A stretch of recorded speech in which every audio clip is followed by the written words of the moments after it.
एक बार अर्जुन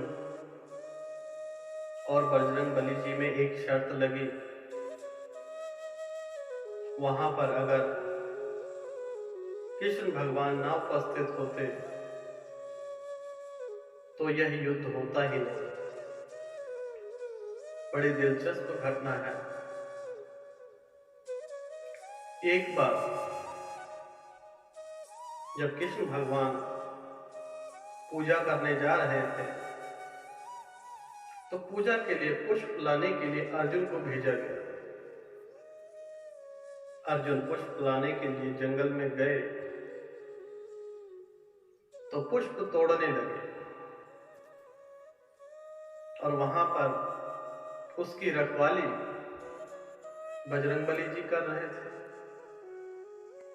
अब जानते ही हैं कि बजरंगबली जी कैसे कैसे मजे लेते हैं। तो बजरंगबली जी परीक्षा लेने लगे अर्जुन की और कहने लगे, क्या कर रहे हो मनुष्य? तो अर्जुन कहने लगे कि फूल लेने आया हूं। तो बजरंगबली जी बोले कि पूछ तो लो भाई, मैं यहां का माली हूं। तो अर्जुन कहने लगे कि फूल ही तो ले रहा हूं। तो बजरंगबली जी ने कहा, किसके लिए पुष्प लेने आए हो? तो अर्जुन कहने लगे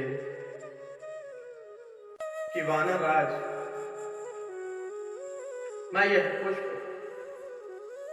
अपने भगवान श्री कृष्ण के लिए लेने आया हूं। बजरंगबली जी कहने लगे, ले जाओ। थोड़ा सा मुस्कुराए। उनकी मुस्कुराहट देखकर अर्जुन से रहा नहीं गया। तो अर्जुन पूछने लगे कि हे वानर देवता, मुस्कुरा क्यों रहे हो? तो बजरंगबली जी कहने लगे कि जिसके देवता ही चोर हों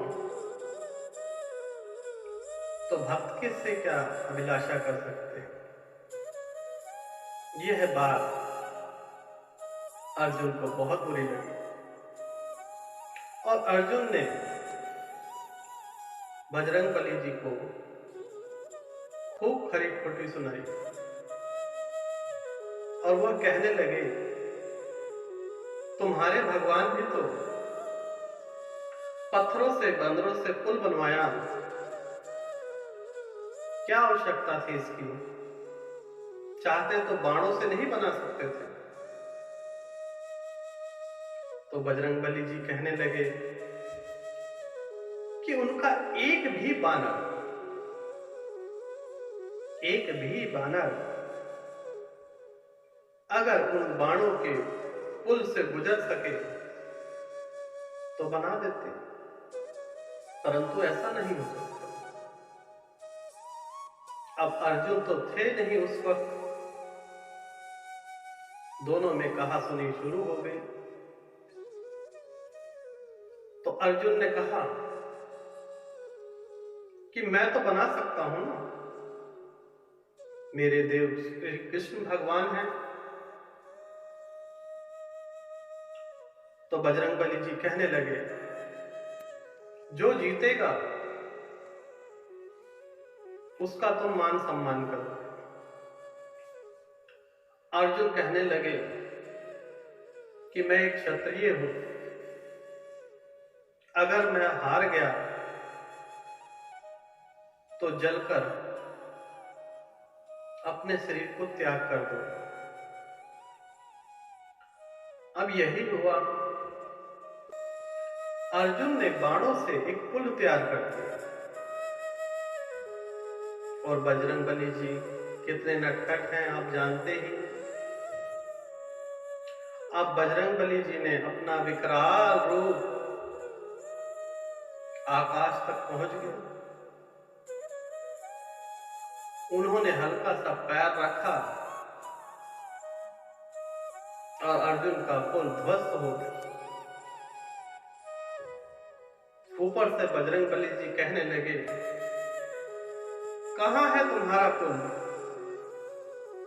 नीचे से आवाज आई कि पुल तो दिख नहीं रहा, मैं भी नहीं दिखूंगा। और वह नीचे उतरकर लकड़ियां इकट्ठी करने लगे, कोयला वेला इकट्ठा कर लिया। अब बजरंगबली जी ने छोटा सा रूप तैयार किया, दोनों में वाद विवाद शुरू हो गया। अब अर्जुन कहने लगे कि मैं एक क्षत्रिय हूं, मैंने वचन दिया है तो मुझे तो अपना प्राण त्याग करने ही पड़ेगा। इधर यह सब देखकर जब बजरंगबली जी यह बात कंट्रोल न कर सके, उसका निवारण न कर सके, तो श्री कृष्ण भगवान को याद किया। जब श्री कृष्ण भगवान वहां पर उपस्थित हुए तो अर्जुन से पूछने लगे कि मैं तुम्हारे फूलों की प्रतीक्षा कर रहा था, तुम यहां पर क्या कर रहे हो? तो अर्जुन जवाब देते हैं श्री कृष्ण को कि इस बानर की वजह से मुझे अपने प्राण त्याग करने पड़ेंगे और मैं उसी की तैयारी कर रहा हूं। तो भगवान श्री कृष्ण कहने लगे, मसला क्या है, समझाइए तो सही। यह इतना अमूल्य जीवन क्यों नष्ट कर रहे हैं? तो उन्होंने बताया कि जब राम भगवान ने पुल का निर्माण किया, पत्थरों से, बंदरों से बनवाया, तो मैंने कहा उन बंदरों की क्या आवश्यकता थी? तो राम भगवान एक तीर से भी पुल का निर्माण कर सकते थे, किंतु किया क्यों नहीं? और मैंने एक बाण से पुल बनाया और बजरंगबली जी ने उसे ध्वस्त कर दिया। और मैंने वचन दिया था इनको कि अगर मैं हार गया, मेरा पुल ध्वस्त हो गया, तो मैं अपने प्राण त्याग। अब किशन कन्हैया, उनकी भी लीला अपरंपार है। वह कहने लगे, इसका साक्षी कौन है? जज कौन है? कौन फैसला करेगा किसने क्या कहा, क्यों कहा और कैसे कहा और क्या हुआ? बजरंगबली अर्जुन बोले, बिल्कुल सत्य। तो कृष्ण भगवान कहने लगे कि अब वह फिर से दोबारा से पुल बनाओ और मैं देखता हूं, मैं फैसला करूंगा। अब नटखट तो नटखट, अर्जुन ने पुल बना दिया, बाणों से पुल तैयार हो गया। इधर बजरंगबली जी ने फिर से विकराल रूप धारण किया।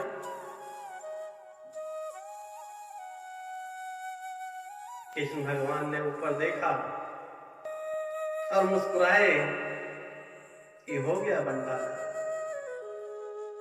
लेकिन प्रभु की लीला, प्रभु ने भी अपना छोटा सा रूप बना के उस पुल के नीचे जाके बैठ गए। अब बजरंगबली जी देख रहे हैं ऊपर से कि पुल टूट क्यों नहीं रहा। ध्यान लगाया तो वहां पर श्री कृष्ण भगवान विराजमान। तो नीचे आए तो अर्जुन की जीत हुई और बजरंगबली जी हार मान गए।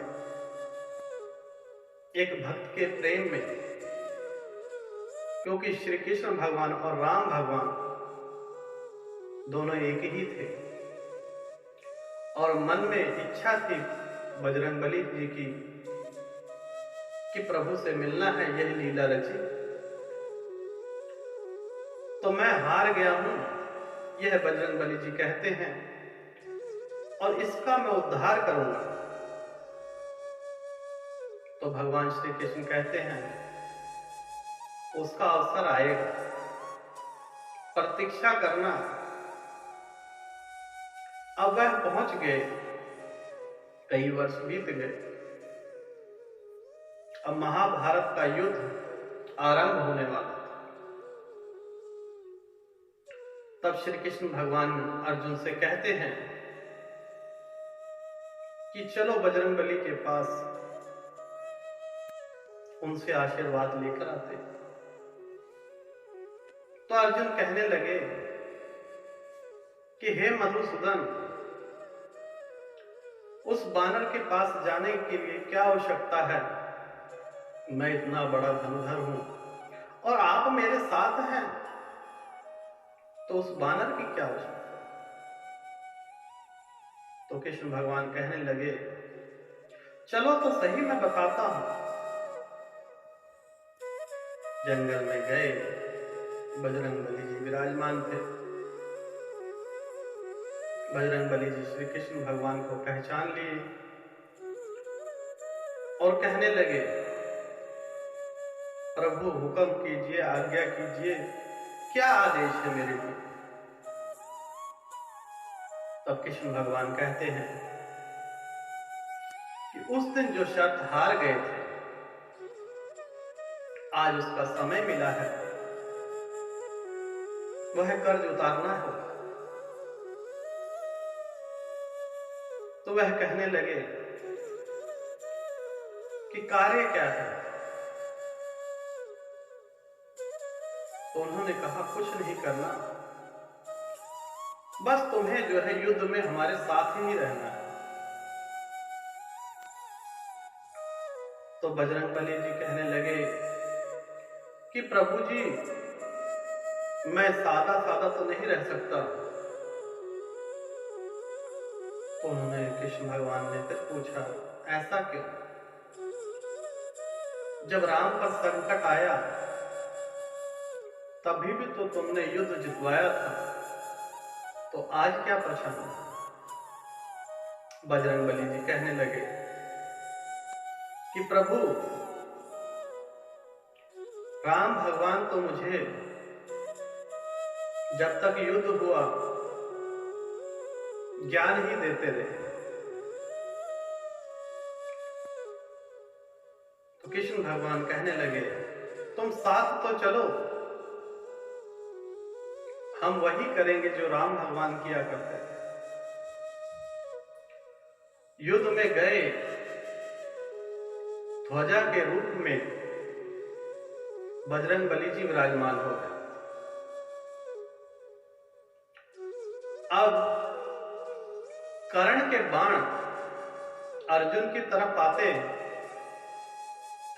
तो उनका रथ हिलता नहीं, परंतु अर्जुन के बाण जब कर्ण की तरफ जाते तो उनका रथ हिलने लग जाता। अब अहंकार में भरे अर्जुन कहने लगे कि प्रभु, हे मधुसूदन, देखा मेरे बाणों में कितनी शक्ति है। जब मैं कर्ण की तरफ बाण करता हूं, उसका रथ हिलने लग जाता है, डगमगा जाता है, परंतु कर्ण में शक्ति नहीं। तब कृष्ण भगवान कहते हैं कि शक्ति ऊपर वाले की है, जो ऊपर विराजमान है उसकी शक्ति है। इस कारणवश यह रथ नहीं हिलता। इसी प्रकार से हम मनुष्य के जीवन में भी हर एक ऊपर वाला होता है, परंतु हम घमंड करते हैं कि जो कुछ कर रहे हैं, जो आनंद प्राप्त कर रहे हैं, वह हमारा स्वयं का कार्य किया हुआ। जब हमें दुख पड़ता है तो कहते हैं यह प्रभु ने दिया। सुख ऊपर वाला देता है और दुख भी ऊपर वाला ही देता है। लेकिन जब हम अहंकार में आ जाते हैं तो बदला भी लेता है। अब युद्ध समाप्त हो गया, पांडव युद्ध जीत चुके। श्री कृष्ण भगवान कहते हैं अर्जुन से कि अब चलो, विजय रथ छोड़ने का टाइम आ गया। तो अर्जुन कहते हैं कि प्रभु पहले आप उतरिए, आप बड़े हैं। और कृष्ण भगवान कहते हैं पहले तुम उतरो। तो यह कारण समझ नहीं आया प्रभु। जैसे ही अर्जुन नीचे उतरते हैं, भगवान श्री कृष्ण नीचे उतरते हैं, रथ जलकर धो धो कर करके जल उठता है। तो युद्ध में विजय किसने दिलवाई? जो ऊपर विराजमान थे बजरंगबली जी, प्रत्यक्ष अप्रत्यक्ष रूप में विजय उनकी वजह से हुई। जब राम भगवान को विजय दिलाई और श्री कृष्ण भगवान को, तो जानते हैं इसके पीछे का रहस्य क्या है। जो पूरी गीता में वाणी है वह अर्जुन को थोड़ी ना सुनानी थी। अर्जुन तो एक बहाना थे, वह बात तो बजरंगबली जी को सुनानी थी। इसी प्रकार से जब तक हम अपने जीवन में आनंद को, दुख और सुख को स्वयं नहीं स्वीकारेंगे, घमंड और अहंकार में रहेंगे, तब तक जीवन नरक होता जाएगा। चाहे दुनिया में जितना मर्जी धन कमा लो, अगर मनुष्य के अंदर अहंकार आ गया तो उसका जीवन नरक बन जाता है। प्रभु तो स्वर्ग बनाते हैं सभी के जीवन में। कोई भी माता पिता अपने बच्चों के लिए बेहतर ही सोचते हैं। तो कैसे सोच सकते हो आप लोग कि परमात्मा ने हमारे लिए नरक बनाया? नरक हम स्वयं बनाते हैं। प्रभु ने तो स्वर्ग बनाया है और वह कामना करते हैं कि मेरे बच्चे खुशी से रहें।